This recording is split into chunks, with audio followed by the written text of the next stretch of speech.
kwa sababu vile tunajua hakuna ile kitu tunaita gap in leadership. Kwa hivyo kuna sababu muhimu ama kitu ambacho chama imeona ikaweka pale. Kwa hivyo wale ambao wanatarajia kwamba pengine ati chama cha ODM kitaenda chini, nataka niseme sasa huu ni msisimuko mpya. Jatend migao mar omenda John Mbadi owacho ni nitiere koda lony gi chia mar golo uchumi mar piny Kenya kitanda mar midekre kendo ikore matelo ne dero maduong' mar piny Kenya. E twak mare kod Ramogi TV, Mbadi oyango ni ong'eyo malong'o pek mochome e bero uchumi kendo ok odhi lwaro jo Kenya. Kolero ni ok odhi siro lwedo paro mar medo jopiny usuru kata kawo hola mantiere kod nyinyo mamalo. Mbadi bende onyiero luoro moro amora ma bende gwelo mare e migao mar omenda e kinde ma uchumi mar Kenya chunye gudo ni en otego matieke e weche mag siasa kachiel gi mieno chilo duond bura mar ODM kod oganda Luo. Chris Owino lero no mathoth. E kar jot maduong' ma jatend piny e bore Nairobi, e kar seche mag wang'o nyango e odiochieng' mar ng'anyo mag rowere mag Gen Z mane otisi nane buch ten migepe mar ariyo mar jatend piny William Ruto ne chamo muma. Nyasi makamano ne ondiko historia maduong' kuom oganda matin mar Josuba kuom golo jatend migao mar omenda John Ng'ongo Mbadi. I will well and truly serve the people and the Republic of Kenya. E twak mare kod Ramogi TV kuom thuolo mokwongo, nyaka ne gwele ka jatend migao mar omenda John Mbadi ne odwoko erokamano e jatend piny William Ruto kuom keto yie mare kuome matelo ne dero maduong' ma pacho kae. Ang'eyo ni oting' mapek kabisa, ok yot kaluwore gi kama Kenya nitie sani e weche mag omenda.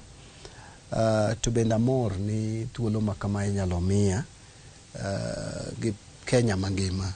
Ang'eyo ni jomoko nene ni jatend piny owacho momiyago. Yes, jatend piny owacho ema nigi teko mar yiero kata gwelo jotend migepe. Kendo agone erokamano kaachiel gi jatend ODM Raila Odinga. Jo Kenya omiya tich kokadho kuom jatend piny owacho margi mondo ne kaka wanyalo duoko gari ma chal ka gima ne weyo reru ni reru. Ok tich mayot nikech sani nyocha ineno nitie chike mane nyalo konyowa mondo mi wachok pesa mag usuru. Chikego olwar, achiel nolwar e od bura, achiel ma higa mokalo bende sani ndigi apaka goyo nikech en edo mamalo ahinya ema koro ochope. To anyalo wacho ni gope bende wan go mathoth. Ineno ka jowa matindo ok nyal yudo tije. To ma en tich ma nyaka ng'ate matim. Atieko ka wacho ni pachaga aeroga wacho ni ka tich yot ahinya ng'ata nyalo time. To kineno ka tich tek nyaka manyne ng'at manyalo time. Omiyo komanya ni anyalo time, nitie gimomiyo mano otimore. Kata odoko ni gwelo mare ne okelo mor e chuny jopiny, Mbadi okawo apisi kinde ma piny Kenya nie bugo mar uchumi kod mudho kaluwore kod pek mar ngima, rem mar duol mar KRA, choko osuru moromo, doho wito oko chik mar omenda mar 2023 kaachiel kod jatend piny wito oko chik mar omenda mar 2024. Gin chenro mage ma John Mbadi nigo mar golo uchumi ma pacho kae e otanda mar midekre. Achiel, nyaka koro wane ni pesa madini watiyogo kata omuom madini watiyogo waduoko chien. Wabiro ng'iyo, aseketo kane wasewuoyo asenyiso joga maka matiyo treasury, national treasury ka ni nyaka koro wachak wakawo budget manyocha wakadho cha mondo wang'iye e yo matut, wakole wane kuon moko ma pesa nyalo bedo ni ne gitie yo moko chik oriere mondo wagol oko to mondo waduok budget chien nikech pesa mwadhi choko biro bedo matin. Ariyo, wang'iyo jok machokonwa usuru, Kenya Revenue Authority, midhiero magin go mondo watem loso mondo gibed kuon ma pesa bet wuokgo wageng'o ulago mondo pesa mochoki ochok pesa man malo manyalore ma ok wamedo usuru migoyo ji.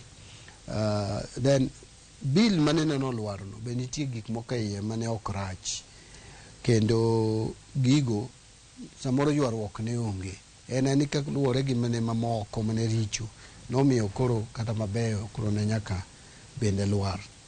Koro wasewinjore gi departments kata migepe me treasury ka mondo gidhi gi call bill no juma manyien gikelo na report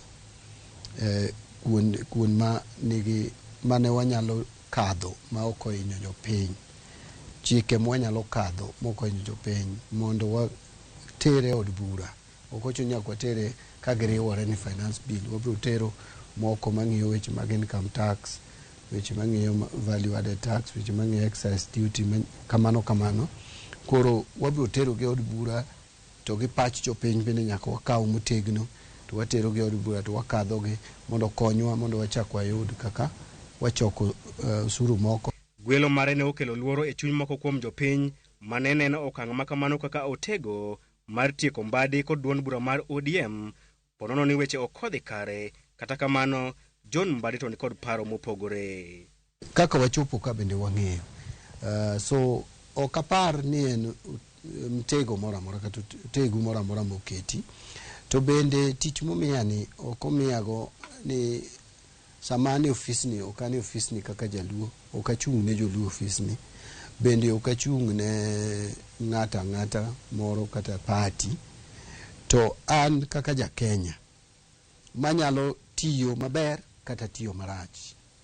Sama ng'ama nyo ni ofisno makoro wuok ni ok nye ni ofisno sama ne ok iwacho ni koro kamoro ok notimo kaka ne dwa notim, ok oganda ne ok makoro yud seyo no. So an kabiro abiro na ng'eyo ni omiya tich kaka ja Kenya man gi lony kendo mineno ni kamoro nigi yore ma onyalo tiyo golowa kama wantie kosudo mbele. Wich bar machielo mar piny owacho mar Kenya Kwanza ma osetamo lakteche magi mag uchumi thiedho en gope makor gi lach mag piny Kenya. Ere chenro ma John Mbadi nigo ewi kawo hola? Olo gope achiel wabro ng'iyo ni to gope gi ere kaka wanyalo keto gi magope man malo manengo gi malo waduoko piny to manengo gi piny waketo malo. Mondo kora ka kuwi ni malo to pesa michulo kaka pesa magope go nyuolo ni piny moloyo kaka sani. So mana achiel. Ariyo, ok ochuno ni nyaka imed usuru ma ng'ato golo eka mondo ichok pesa mang'eny. Kidwaro tax policy maber kata yore mag choko usuru maber en kama ji mang'eny golo choko usuru to gichoke matin. Iluongo ni matin mapong'o ndong'. Riwruok e teko. So nyaka wang'e ni wa jo Kenya wariwore. Wan ji milion sani gi 50 gi wiye to ji milion 6-7 ema chulo usuru. So nyaka wamany yo moro ma kun ma nitie ji mang'eny man gi udi ma yudo rent to ok chulo usuru.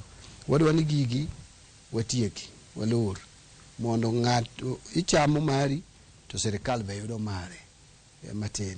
To ok waket usuru mamalo. Ok an ng'at mo believe no ningo waket usuru mamalo. In fact, tax policy marwa as a country and kanye kuma adwa sude Kenya en nyaka waduok rates mag usuru piny. In the next 2-3 years dwarore ni corporation tax oae 30% uduoge 25%. Wadwa ni VAT oae 16% uduoge 14% kata 12% kanyalo. Chris Owino, Ramogi TV, Nairobi. Piny owacho singo mar jiwo dongruok mar kembe kaka yorno mar konyo loso thuolo mag tije ne rowere ma pacho ka. Kaka ripota marwa Millicent Adhiambo leronwa magino owacho kinde mane jatend piny William Ruto osidha yanga dag loso mwandu mong'ere ni EPZ e kaunti ma Kirinyaga. Jatend piny Kenya William Ruto kawuono onyono odiochienge mar 4 kod limbe mare masawa mar Kenya kotene kod jalupne kaachiel kod jotelo mamoko. Kane giloso e kinde mane gisidho ayanga dag loso mwandu e gweng' ma Sagana e kaunti ma Kirinyaga, jotelogo osingo mar neno ni gijiwo dongruok mag kembe mondo rowere ma pacho ka owe chandore ne thuolo mag tije. Project tumekuwa pale na rais ya County Industrial and Aggregation Park na EPZ. Mimi nimefurahi sana kwa sababu hiyo mradi ikiisha hao watoto wetu wote watapata kazi pale, na tunafurahi sana. Hiyo special economic zone na export processing zone iko Athi River. Sasa tunalete moja yao ikuje hapa Sagana. Kabla ya Disemba mimi nitafika hapa kuja kuifungua rasmi, ndio tuanze kupanga ajira ya hawa vijana. Ruto bende osingo Martio kanyakla kod bengi mar Africa Development e chwalo omenda mar jiwo pith rech e alwora no. Nyinyi ndio mna supply sehemu kubwa ya Kenya na ile fingerlings ya mambo ya samaki Kenya mzima, lakini haijapatikana mpango mzuri. Leo mimi nimefika hapa kuwaambia hivi, serikali ya Kenya sasa tutapanga na Africa Development Bank tuwapatie pesa ya kutosha.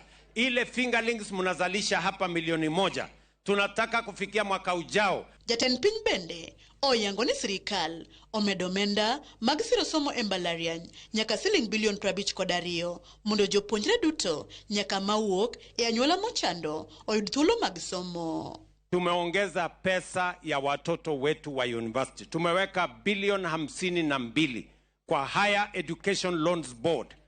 Ile karatasi mzazi akipata hata kama ni ya shilingi 1,300, mimi nataka nimwambie mzazi, hiyo 1,300 sio ya wewe kulipa, italipwa 90% na serikali ya Kenya, kwa sababu tunataka kila mtoto wa Kenya, hasa wale wa kutoka jamii wa chini, pia wapate nafasi ya kusoma katika university. E kinde no bende jatend migao manyien mochung'ne mwandu manie bolowo alias Sanjoho kod mochung'ne ohala Salem Mvurya mabende ne owuotho kod jatend piny Kenya kawuono ne otiyo kod thuolono mar singo chopo kare chenro mag dongruok ma owinjore gi chwal ne jopiny. Mimi nimekuja hapa, nimeangalia mradi wa ufugaji wa samaki. Amenambia baada ya miezi 2 nataka aje aone umekamilika. Na mimi hapa nihakikishe mradi wa samaki umefanya nini? Ndio vijana wapate nini? Ajira. Si namna hiyo? Agizo ya kwanza ni kuhakikisha ile kiwanda ya pale Sagana itafanya kazi. Agizo ya pili ni kuhakikisha EPZ itafanya kazi na kuajiri vijana zaidi ya 3,000. Wakati mjengo unaendelea, wale wakulima wa tomato, wakulima wa makadamia, tutakuja fanya mkutano tuwapange vizuri ili mjipange na biashara ya EPZ. Magi biro ndalo ariyo kende tok jotend migepe apago chiko manyien chamo muma mar chako tich. Millicent Adhiambo, Ramogi TV. Duond bura ma Kenya Kwanza otieko kata riwruok mar Kenya Kwanza otieko higni 2 nyaka ne okawo telo e higano ero mag 2022. Kata obedo ni piny pod chon keto Ruto e ratil mar rango kaka osetiyo e thuolono, higni 2 mokwongo mar sirkani osetumore e ohinga mathoth kama oting'o ng'anyo, mibadhi kama moko kuom jopiny wacho ni pok okete tim singo mane omiyo jopiny. Odhiambo Ian Derrick Gotarubin e ng'ikruok ma Kenya Kwanza osekale higni 2 to kiero. William Samoei Ruto. William Ruto ne oyudo loch bang' yombo ogai mar Azimio Raila Odinga e yiero mane iye pek mar 2022. Achiel kuom geno maduong' mane jopiny nigodo kod tend Ruto ne ni sirikandi ne dhi dewo ngima japiny, ahinya to joma yuto gini piny. E bwo agenda mar Kenya Kwanza mar Bottom Up Economic Transformation Agenda kata BETA. Kata kapok Ruto obulo ng'or e telo dwe mar 2 higani, kweth mar Azimio nochako bago ng'anyo mar kwedo tend Ruto ewi gino mane giwacho ni nengo ngima ma ong'awre kod dwaro lokruok e chenro mag yiero. Sirikand William Ruto notemo ma odonjo e winjruok kod kweth mar Azimio e bwo twak motisi ni NADCO. Ma kata kamano ne ok omiyo Kenya Kwanza fuong'ruok manogeno. Dwe mar 6 higani, kweth machielo mar rowere mong'ere kaka Gen Z nochwako ng'anyo e bombe madongo pacho ka. En ng'anyo manomiyo tend William Ruto owito oko paro mar chik omenda ma higani kendo wuoyo tend migepe mage. I have today decided to dismiss with immediate effect all the cabinet secretaries and attorney general of the Republic of Kenya, of the Cabinet of Kenya. Kata obedo ni ng'anyo makamano teko ne odok piny, rowerego pod osingo mar dhi nyime kod sundo sirikal mar Kenya Kwanza. Kik waluz hope. Gima wanyalo timo sani en ni accountability mano wachako cha wadhi godo mbele, watem matek mondo waket jotelo masani nitiere mose miwagi mondo giti. Wich bende ok nyal wil ni e thuolo mar igni ariyogi bende mibadhi osemienjo e migepe mopogore opogore mag sirikal. Achiel kuom gin mano mar bolea mabandia mane omi jopur. Machielo en mibadhi mar sukari, kama sukari ma ok ber kod ngima dhano noluchore mochopo e dukni mag nyiewo, kod mibadhi mag modhi mag tedo kata edible oils mar omenda maromo bilion 16.5. E temo kweyo chuny jopiny, Ruto sani koro otimo lokruok e tende ka koro onywako jotelo mamoko mawuok e gwenge mopogore opogore pacho ka e telo ma sirikal dendo ni broad based government. Sirikand Kenya Kwanza koro dhi chuno mondo oti maber kod igni 3 modong' e chopo singo manoketo ne jopiny. Odhiambo Ian Derrick, Ramogi TV. Erokamano ahinya Ian Derrick mar report machalo kod mano mabende choro wakende gi dakika 19 mosekalo tok saa 1 mar otieno. Antiere kod moko kuom ote magi. Emmanuel Obanda msani kantiere Ombwede ligege wachoro Ramogi TV ler kabisa. Erokamano ahinya Lawi Wuod Adore kantiere Rinya uneno Ramogi TV kod Bishop Omondi Mamba. Sinpix Amboseli Lavington erokamano ahinya kuom ote ni. Kalago Brian kawuok Kalendo Ramogi TV ler kabisa. Wachoni mososie pene kaka Victor Tieno, Joel Nyabande kachiel koda Richard Ogeda. Juma Ojuang kantiere Rinya erokamano ahinya. Ka Omolo Wuod Nyakoyo kantiere Asembo Godbondo. Jael Ramogi chopo no maler kabisa. Kabende bindi nyisa ni akwayo hawi maber ne jotend migepe mogwel kowuok e ODM kata jotend migepe mag mowuok e ODM ni giti gi chuny achiel. Nyasaye mad tagi Manfredo Suru kantiere Dandora. Omolo erokamano ahinya kuom ote mari. Wuod Nyako Buro Chuka Derrick iwacho ni kiwuok Chemelil mano Yago Village. Congratulations to Prezo. Iwacho ni Gen Z osechako kelo lokruok e Kenya kae wamor kod kaka weche dhi. Ote machielo wacho ni Jael Ramogi ler kendo leo wantiere Chemelil kendo waluwi e yono ero maber. Erokamano ahinya kuom ote no ero e kin mamoko mabende umedo cholonwa e lai mar ote machok ma en 2 3 auchiel 00 wadhi mana e yweyo machuok kidhi mabor pod wantiere gi mathoth.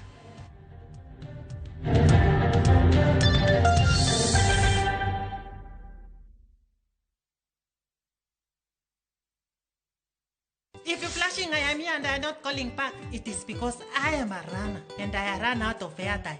New on View Sasa, Jalis Lekong.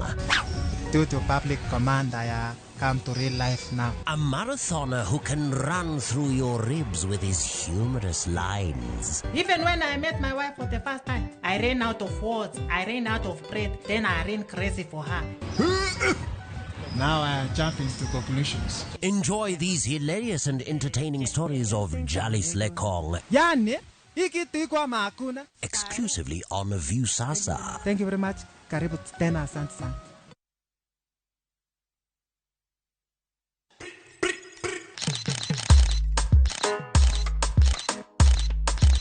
Rewind and come back again, Selector. Nostalgia is the name of the game. Join me, Anita Mbuya Damiano and Terry Mikamba every afternoon from 1 to 4 p.m. on The Rewind. Hot 96.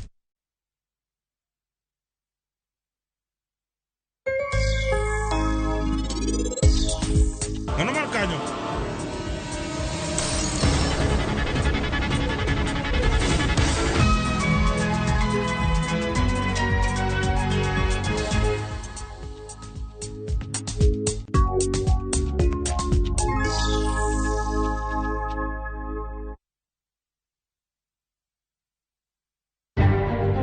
Bende isebedo gi siso mar ng'eyo gigo matimore e alworani. Sama gari ofundo ji mang'eny koyudo hinyruok to kata insurance temo hepo. Obed chenro mag sirkal, obed masira mayudo ji kar tich. In safety mari, ni kanyo. Nonro mamulo ratichi. Somo kende ok en kamoro mibiro wach ni ng'at mosomo ni Dhongere wacho ni ng'ani dhi succeed in life.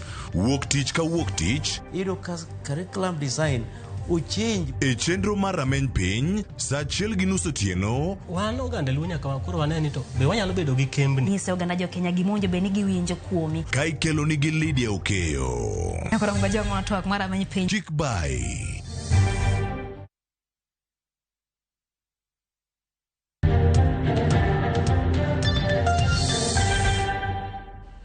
Machiegni kendo jolony weche mag thieth kod riwruoge moko mag piny owacho mosebedo e okang' manyime mar kedo kod landruok mag kute mag ayaki dwaro mondo piny owacho oket okenge makare mar neno ni oganda obedo koda yot e yudo yedhe mageng'o landruok mag kutego mong'ere kaka PrEP. Jojuma nigi ler mathoth. Bang' riwruogno mar Federal Drug Administration puodho yadhno ma imuonyo ma ong'ere kaka pre-exposure prophylactic kata PrEP e geng'o landruok mag kutego mag ayaki e piny mangima. E higa mar 2012, piny Kenya en achiel kuom pinje mokwongo e Afrika mane ochako tiyo kod PrEP kaka achiel kuom yorego mag geng'o landruok mag kutego mag ayaki e higa mar 2017. Jolony wechego mag thieth ne nitiere kod geno ni oganda mathoth dhi wuok oko mondo koro ti kod yadhne. Kata kamano, lipot mogol kod piny owacho yango ni mana kwan ji maromo 157, 538 ema ne tiyo kod yadhne ma PrEP ma imuonyo e giko mar higa mar 2021. To address the barriers, to address the challenges, we need the behavioral intervention. We need to address issues of culture. We need to address the issues of stigma. Matemo en ni mondo mi luoro kod achiedh nade kik bedi ne joma nitie gi thuolo mag yudo kute mag ayaki gi. Watimo ni waketo PrEP service kata PrEP commodity kuonde te michiwe e thieth. Polo ni riwruogno mar Mild May ma oriko ni wuoyi kinde romo mane okelo kamoro achiel. Jolony e wechego mag thieth kod jofwamb weche romani oloso riwruogno mar Mesha wacho ni piny owacho serem keto okenge makare mane oganda koro tiyo kod yadhno mar PrEP. Yadhni pod okete ka gima en achiel kuom yedhe mag thiedho kute mag ayaki. Koro ikawe ni kidhi kawo yath miluongo ni PrEP ni to in ng'at modak gi kute mag ayaki. Onego wagol yadhni e klinik mithiedhe kute mag ayaki mondo watere kuonde moko ma jogo marowere nyalo yude mopogre gi kuonde ma ithiedhe kute mag ayaki mondo mi kik ng'ama dhi kawo yadhni ne ni en ng'atno matiyo modak gi kute mag ayaki. Jolony weche mag tim nonro mag yedhe ma itiyo godo e geng'o landruok mag kutego mag ayaki wacho ni oganda mathoth oluwo tiyo kod yadhni ma PrEP ma imuonyo nikech akweda, pek mar yude kod midhieche mamoko. E okang' maneno ni koro oganda obedo kod PrEP matiyo maber kendo miyo oganda yot e tiyogo, kido mamoko ariyo mag PrEP ma oting'o mano mar cabotegravir ma en mano mar sandan kaachiel kod dapivirine ring osepwodhi e piny mangima. Kidono mar PrEP ma en mano mar sandan ma ichwoyo bang' dweche 2 ka dweche 2 ma ong'ere kaka cabotegravir kaachiel kod dapivirine ring. Kata kamano, pod oganda ok nyal mondo koro ti kode e piny Kenya kata bed nosepwodhe. Research has shown that new innovations, once they have been approved, it takes up to 17 years before they can be adopted into clinical practice. And then it can even take longer for them to have an impact. Felix Mogaka menjelony e weche mag nonro mag yedhe e riwruogno mar Kenya Medical Research Institute kata KEMRI wach ni piny owacho osebedo kod nyau e neno ni yedhe mag geng'o landruok mag kutego mag ayaki oyudore mapiyo ne oganda. We have products which have been approved right now. For example, a ring that's used once a month, and then we have an 8-weekly injection. But the key problem about these, yes, they work, but that's what you're saying is access. Where are they? Yath manyien mar geng'o landruok mag kutego mag ayaki ma ong'ere kaka lenacapavir mabende oseyangi ni geng'o landruok mag kutego mag ayaki kod 100% mabende chenro mar puodho pod dhi nyime igeno ne dhi konyo e tieko landruok mag kutego mag ayaki ka ochak tiyo kode. Jolony kata kamano wacho ne gin tieko luoro ni kata ka osepuodhe deko kawo kinde mathoth kapok ochak tiyo kode e pacho kae. Medication that's given once every 6 months, and it was shown that it's 100% effective in preventing HIV infections. The key thing that now we are thinking about is how can we access this medication, because if something works, does not mean that it is going to have an impact at a population level. George Juma, Ramogi TV, Migori. Apisas mawuok e board mochung'ne jamni omako jago moro mawuok Sing'ore kar chung'o od bura ma Chepalungu mosebedo kawuono jopith jamni ni en laktar molony ne thiedho jamni. Apedha manotim yango ni osebedo ka ouso yedhe ma ok opuodhi mane omiyo omake kendo odine tesend obila ma Chepalungu kama omiye kanyero kuom lakteche jamni ma bandia kod yedhe ma ok opuodhi kelo midhiero e weche thieth ne jamni go kod jopiny machamo ring'o kod gigo molos kowuok kuom jamni.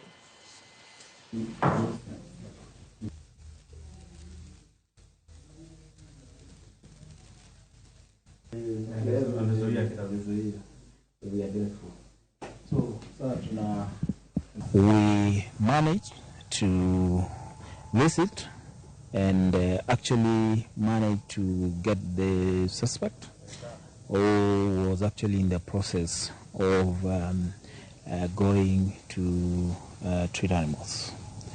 Upon the arrest, the suspect was processed at Sigor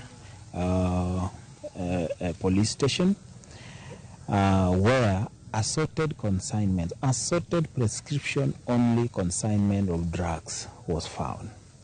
It is very unfortunate that such kind of drugs are ones that can only be issued by a registered veterinary surgeon. It is very unfortunate that these are the drugs that are getting and being used by the farmers, being used by the quacks to cause harm not only to the animal welfare but to derogate the practice of veterinary medicine in the Republic of Kenya. So the board is charged to ensure that any person who practices veterinary medicine is registered and retained by the Kenya Veterinary Board. Obila kokale apedha margi moyiedhi ondhi yokuong moko puodhi maromo boxe 735 manego geromo milion 1.8 mane gweng mamulot bang jopiny chiwo malingling ne obila kaluwore koda county commissioner Babomayet Laktar Omar Ahmed. Apedha ni ne okobet mayot bang rowere moko manomer kendo thicho gi gin moko kuom joma kuongno omero ne chako lweny kod obila e kind apedha no. Omar bende okwayo jopiny mondo riwre kod obila e konyo tieko midhiero mar uso kong moko puodhi pachoka.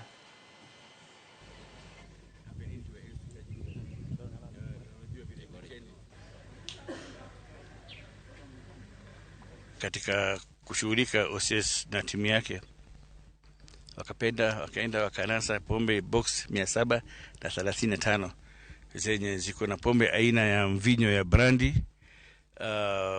ingine inaitwa Best Gin, ingine inaitwa Power, ingine inaitwa Smart Gin. Hizo pombe Smart Vodka, hizo ni pombe ambazo zinajulikana na ni za chupa ya mililita 250. Katika kufika hapo Kibulot mjini hapo, katika kwenda kwa hiyo shopping center, kwenda kwa huyu mwenye kuuza duka akakataa kufungulia mlango. Hapo ndio ofisa wetu akatambua hapo kuna kasoro. So baada muda wakavunja, wakaingia, wakagundua huyu ana leseni ya retail ya kuuza, si ya wholesale. Lakini wakiangalia kwa store kuna pombe mingi sana ambayo inahitaji lori ndio itolewe hapo. So the shop was operating as a wholesale, as a depot, not as a retail. So ikajulikana sasa akaona hapa leseni yake huyu ni retail na yet ana operate a depot. Ikagunduliwa kwa kasoro. So ikakuwa ni muhimu, na kwa vile amejifungia ndani hataki kufungua mlango, ikabidi askari wavunje. Baada ya kuvunja ndio wakagundua kuwa iko shida. Wakaachukua hizo pombe zote wakazileta hapa. Lakini shida ilitokea ni kwamba vijana wengi walitatiza kazi ya polisi hawa, wakaanza kurushia mawe. Ikabidi sasa tutoe polisi kutoka Bomet waje wasaidie.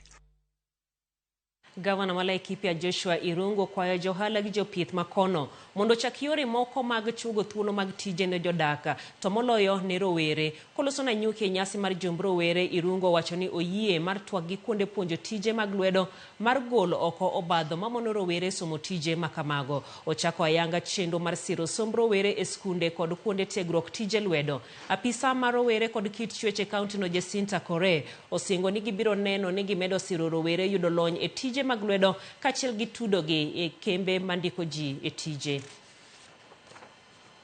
In the County, where they can come in the School of Baking and Pastry, where we teach the students school of business where we ensure that our kwanza vijana wetu kwanza kama wale wanakuwa na skills kama ya building, masonry na kazi zile zingine. Ni mzuri ya kwamba kwa sababu county yetu ya Laikipia tuko na pesa viwango tofauti, tuko na Laikipia Enterprise Fund. Ile hata wale vijana wetu watakuwa wanajiunga pamoja kama kupitia kwa either kampuni au kupitia kama kikundi au kupitia AGPO, wanaweza kupatiwa tenda yoyote either kwa serikali yetu au kwa serikali nyingine yote. Na wakati wamepata hizo tenda na wakose fedha ya kufanya hiyo kazi, sisi tuko na pesa inaitwa Laikipia Enterprise Fund, tuko na pesa inaitwa Innovative Fund, na tena tuko na Laikipia Cooperative Revolving Fund. Na hizo ni pesa zile, ile kwanza interest yake ni only 6%, na kazi yao ni kuleta ile LPO ile watakuwa wamepatiwa au LSO ile ya surprise, na sisi tunawapatia pesa. Wakati wa kulipwa ndio tutakata ile pesa ile tulikuwa tumewapatia, wanarudisha ile pesa au wao wanaashwa na faida. Na sisi kama serikali tumeungana pamoja na wao, tusaidiane ili tukuze vijana, tuwapatie hands on skills zile watatumia katika kujiajiri na pia kutafuta kazi kwa wale ambao wanafanya private sectors. Sasa hizi tunaona vijana wakienda mitaani wakiweza kudemonstrate. Changamoto kubwa kabisa ni ukosefu wa ajira. Na jinsi bora ya kukabiliana na hiyo changamoto ni kupatia vijana ujuzi ambao wanaweza pata ajira kwa rahisi, na pasipo kupatikana kazi wanaweza jiajiri wao wenyewe. Nam en siro maduong' mar uchumi kod ngima jodak mathoth. Ngima mar joma odak e alwora mar nam Lolwe luorore e namno. Kata kamano, nam koro keto ngima jodak e andaki kaluwore koda monj ma kinde ka kinde mag rao kod masiche mathoro timore e pi. Jafwambo marwa Cynthia Onyango miyowa sigana mar oganda mageno gi duono kaluwore koda sandruok magikaloe e kinde magine yor yuto e nam.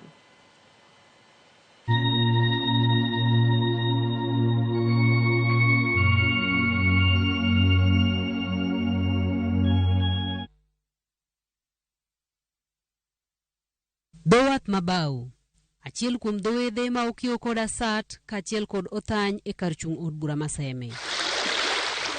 Alwora maka en yamo makudho mayom. Yore ohala dhi nyime kendo jolupo odich gi yore gi mag lupo. Ka isudo machiegni to ineno nyithindo malenda wang' gi nyiso mor kendo mit mar tugo kod pi moro gi ahinya. Manyalo bedo ni ok ing'eyo en ni pigni makelo mor ne nyithindo kod jodak miyo jolupo tich kendo bero weche ohala oting'o masira kindaki. Nyang', nying ma olo koyo e chuny jodak malwora mar nam Lolwe. Rose Odhiambo nolalo wuode ma jaklas 11 e pi kendo leronwa kaka ne otimore. Aluwa sat adhi nyaka dala, ne en chieng' Jumapil. Koro ariyora gi rech ni mondo amo adwa dhi lemo, wan gi lemo mar oriwa. Jaduong' kona ni anto watele lemo, takoni ahito tel, anaweka nyithindo gi osea sande mondo ng'ina rech ni mondo awuog adhi e lemo. To amo rech asea luwo basat, kora asechopo amo rech nani tapo ka mama moro biro ni mina jwang' chiwora. Obiro koringo, to obiro ka mirimo make, obiro ka piwange doge ndekni. Tapin Morris nyakwara, iwedo ko chamo cham. Ne kaka mina jwang' biro ka doge ndekni ta jwang' bende nie dier ng'e. Akweri pile ni gur galoch ne dhiang'.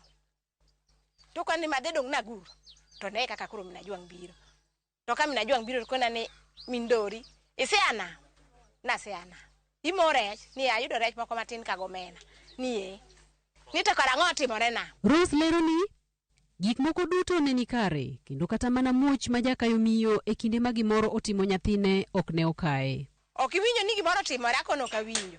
To miwacho na wilo dong' e pine. To makoro ka anamni. Okona kare chiwora kik iwer we mondi.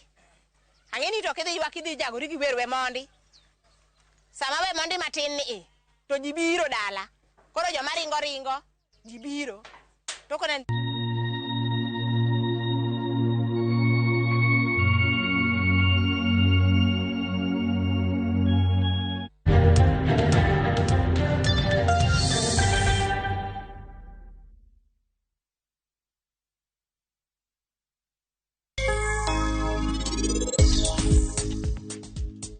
Ngano mar kanyo?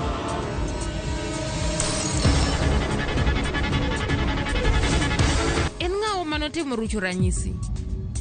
Nyalo bedo ni en ng'a? Rana. Ere mama, ano karene kamora mora. Kikite mocho ne gimora mora sani. Sarabe ni kiwinje.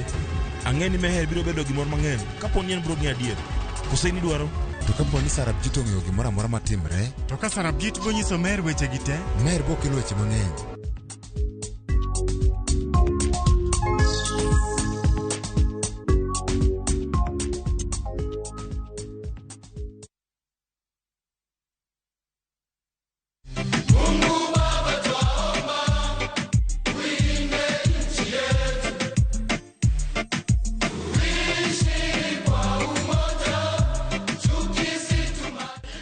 Ungelipenda wimbo wangu wa Mungu Baba, iwe sikiza tuni yako ni rahisi. Bonyeza *811*575# na ukumbuke Skiza na Citizen ndio nyumbani kwa wasanii wote.